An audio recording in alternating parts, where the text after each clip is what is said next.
Hello दोस्तों। First of all हमारे video में ज़्यादा क्लियरिटी नहीं रहती और हम जो है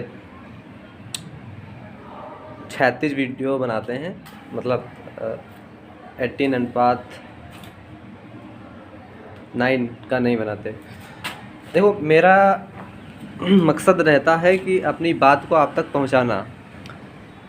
मेरे वीडियो में फ़िल्टर अच्छा लगा हो, मेरी आवाज़ आपको एकदम क्लियर आए बोया माइक से, और जो वीडियो का रेशियो है वो 16.9 रहे, 16:9। सो ठीक है, अगर आप ऐसा चाहते हैं तो यूट्यूब पर लाखों चैनल्स हैं। बाकी मैं ये भी नहीं चाहता कि मेरा वीडियो बहुत वायरल हो, और वायरल हो या ना हो इससे हमें कोई फ़र्क नहीं पड़ता। जितने लोग भी देख पा रहे हैं, समझ पा रहे हैं, उनको अपने अनुभव उनके साथ शेयर करने की कोशिश करता हूँ। आज का जो हमारा एक्सपीरियंस शेयरिंग टॉपिक था वो ये था कि हमारे इंडियंस, इवन हम भी, और जो हमारे युवा हैं, जो मेरी एज के हैं, मतलब 18 से 25 साल 30 साल तक के, या मेरे समकक्ष एज के हैं, तो रहता क्या है कि एक बार रामायण में हनुमान जी भूल गए थे कि समुद्र को कैसे लांघ कर हमें लंका में जाना है और मैया सीता से श्री राम के बारे में बताना है। तो उनको याद दिलवाया था जामवंत जी ने कि आप तो सूर्य देव को भी निगल गए थे, तो ये लंका तो तुच्छ सी बात है, समुद्र लांघना तो आपके लिए तिनके उठाने जैसा है। तब श्री हनुमान जी के ज्ञान चक्षु खुले और उन्होंने तो पूरी लंका को ही भस्म कर दिया।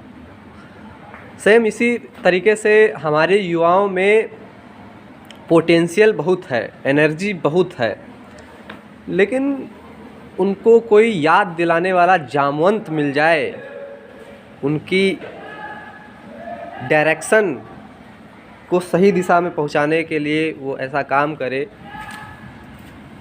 कि वो अपने लक्ष्य को प्राप्त कर सकें। तो मुझे लगता है कि इस देश के युवाओं का भविष्य परिवर्तित ज़रूर होगा। हम सभी में हर एक काम को करने की क्षमता है। तो रहता क्या है, मेरे हिसाब से ज़िंदगी जीने के लिए कुछ फंडामेंटल चीज़ों की आवश्यकता होती है। वो फंडामेंटल थिंग्स कौन सी हैं? देखिए, सबसे पहले तो एजुकेशन को हम क्यों रिसीव करते हैं, क्यों गेन करते हैं एजुकेशन को? हम इसलिए छोटे पर से ही स्कूल में डाल दिए जाते, फिर कॉलेज में डाल दिए जाते हैं, फिर आगे और अगर पढ़ाई करना चाहे तो यूनिवर्सिटीज़ में चले जाते हैं।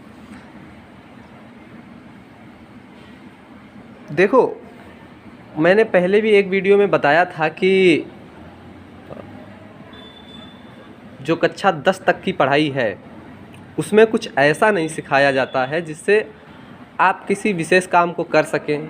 जैसे आप किसी को दवाई नहीं दे सकते, आप किसी का घर नहीं बना सकते, आप किसी इंजन को नहीं ठीक कर सकते। अगर आपको डॉक्टर बनना है तो आपको MBBS करना होता है, तो पढ़ाई की एक अलग शाखा है। अन्यथा अगर आप कोई छोटा मोटा काम करना चाहते हैं तो वो कक्षा 10 भी ना पढ़कर कर सकते हैं। जैसे चाट पकौड़ी बेचना,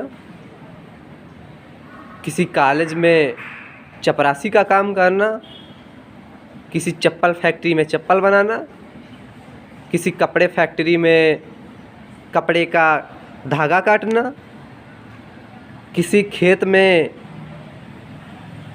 घास निकालना, ये भी काम कर सकते हैं बिना पढ़े लिखे। होता क्या है, जब एक देश में पढ़े लिखे नागरिक होते हैं तो वो घास नहीं निकालते, तो वो ये देखते हैं कि इस घास को हम जल्दी कैसे निकालें, कौन सी ऐसी दवाई डालें कि इस 1 एकड़ की घास निकालने में हमको 1 महीना लगेगा, लेकिन हम 1 महीना ना लगाकर सिर्फ 1 घंटे में 5 एकड़ की घास को समाप्त कर सकें, अगर आप एजुकेटेड हैं तो।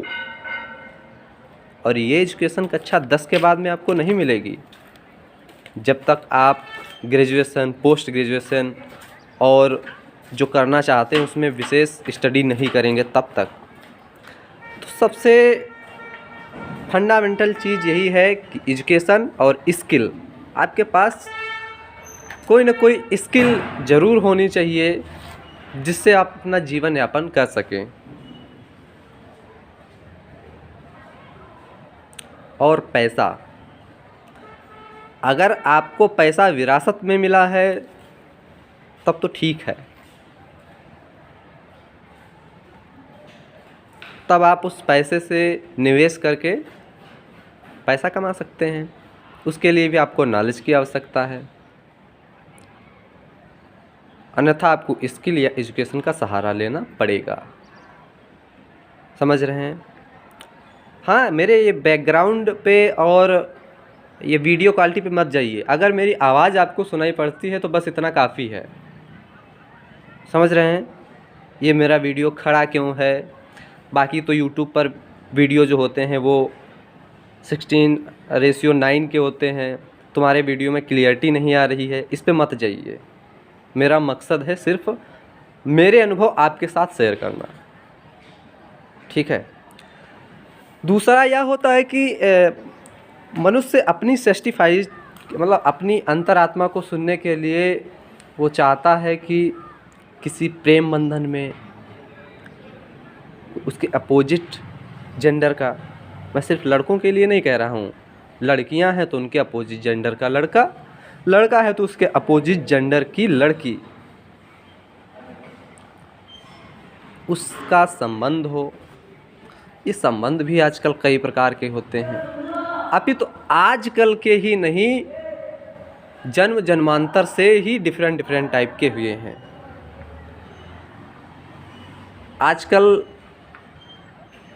आजकल ये मेरे मुख से क्यों निकल रहा है, मैं महसूस करता हूँ कि हमारे युवा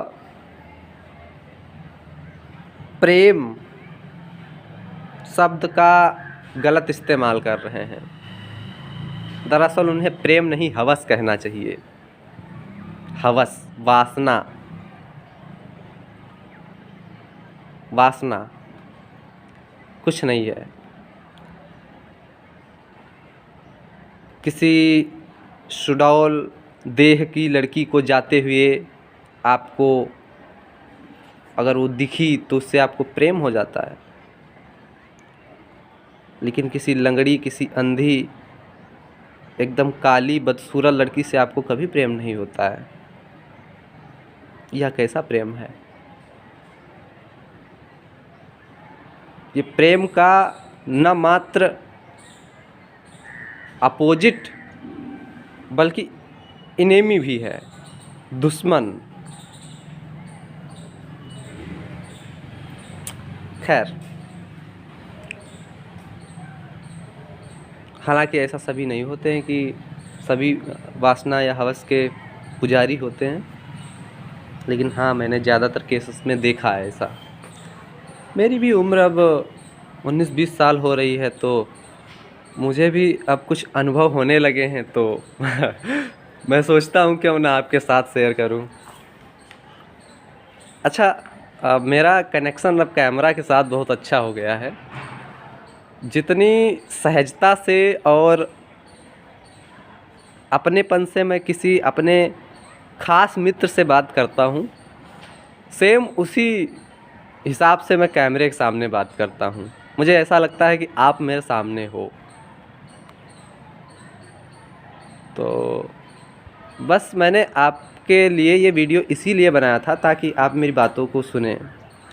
खैर, ऐसा आई जामवंत एंड यू हनुमान जी, मैं आपको गाइड करता हूँ कि ज़िंदगी जीने के लिए कुछ मूलभूत चीज़ें हैं। अगर आप उनको भूल रहे हैं तो समझिए आप फिर उसी तरीके के रहेंगे जैसे एक भैंस चराता हुआ आदमी, जैसे एक चाट बेचता हुआ आदमी, क्योंकि ये काम तो सभी कर सकते हैं। ठीक है, तो अगर आपको प्रेम करना है तो वो भी करिए, अपनी स्किल पर ध्यान दीजिए, पढ़ाई पर ध्यान दीजिए।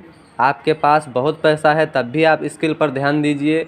अगर अधिक प्रगति चाहते हैं तो आपको वही परिश्रम, मेहनत, स्किल अर्जन, यही चीज़ें हैं जिन्हें आपको कभी नहीं भूलना चाहिए, है ना। बस, ओके। अगर आप मेरे समकक्ष उम्र के हैं तो बहुत सारा प्यार, और मुझसे उम्र में बड़े हैं तो विनम्र भाव से आपको नमस्कार, प्रणाम। और मैं यह कामना करता हूँ कि आप अपना आशीर्वाद इसी तरीके से एक युवक पर बनाए रहें जो समाज की स्थिति को देखकर उसमें सुधार की कामना करता है। धन्यवाद।